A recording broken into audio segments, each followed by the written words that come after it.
Hey everyone, it's Don with Don's Field of Dreams cards. Got just two cards to show today, but before I do, one of them just came in the mail today.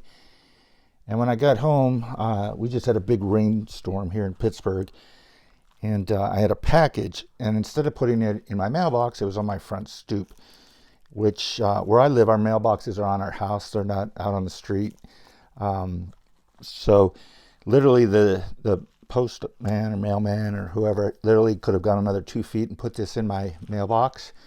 But soaking wet, sitting outside, it's all drenched, and my heart pretty much sank when I saw that. But fortunately, I've seen the card and it is perfectly fine and it is fantastic. But before I show that card, I'm going to show a pre-war card that I picked up. Now that I'm done with most of my sets, except for the one card I need for the 56 Topps Hall of Famers, concentrating on some other Hall of Famers pre-war, since all my collections are post-war, and have come to the realization that I'm probably not going to have a Garrick or a Ruth or a Cobb or, DiMaggio, Walter Johnson. I don't want to say never, because I have cards in my collection that I did never think I was going to have, but just being realistic and not going after every Hall of Famer, just kind of guys that I'm interested in or have some kind of connection to, which this first guy fits into this category. Floyd Vaughn, better known as Arky Vaughn, Hall of Famer for the Pittsburgh Pirates.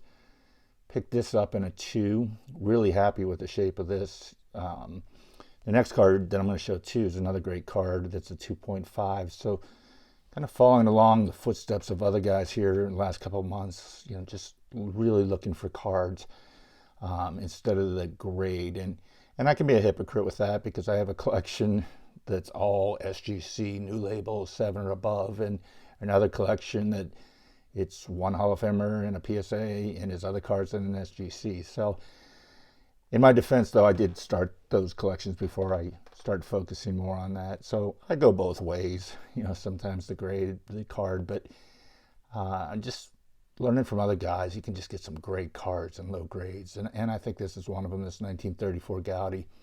Has a little ding or mark here and really slight paper loss along here and here. But other than that, who cares about the back? Yeah, I mean, I guess some guys do, but I know a lot of us don't. It's all about the presentation. Very happy to add, it's the first Gaudy card to my collection. I had a Paul Wainer years ago, but no longer have that. So really enjoying the Gaudys, the 33s, the 34s, and the 1941 play balls. So the next card is the one that was in that package. And I bought this on Facebook.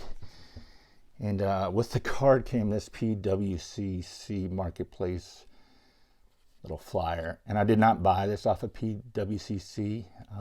I don't have one card that I knowingly bought from them. And apparently this card was in their hands at one time. And I guess this is their rating. It's the top 30% of a 2.5, which is, I don't know. It's like saying you're the best runner in the mile over 10 minutes. It's like, well, geez, that's the best 2.5. So I think that's kind of strange. And I don't buy off of these guys just for personal reasons. I don't think they're very moral or trusting. And if you do, there's nothing wrong with that. I'm not ripping on anyone for buying from them. And will I someday? I don't know. I guess if it's the right card and it was the right price, but I try not to. But so apparently this card was in their hands at one time, and I probably have others that were too. But enough of that. Let's get to the card. I picked up this beauty in a 2.5, 1954 Topps Al Kaline. This card looks awesome to me. Like the centering, the presentation. Like some of us say, old cards should look a little bit old. That little bit of rounding. I don't even think this card looks old. It looks fantastic. The back of it looks great. Really pleased to add this to my collection. So fortunately, this was the card that was in that wet package. So like I said earlier, when I saw it sitting out there soaking wet, I was like, oh, are you kidding me? But it looks great and I'm happy with it. And Don't really have a rookie card collection, even though I do have some rookie cards. Again, if I like the rookie card, I'll buy it. I just it's just some rookie cards I don't like. I think I've said before, I'm just not a big fan of the dual or quad or triple Hall of Famer cards. And not to say that I don't have a few, because I do, but it's these single player cards. And just like I said, really, really glad to pick this one up. So guys, as always, hope you enjoyed the video. I appreciate you guys watching, and I'll talk to you soon. Take care.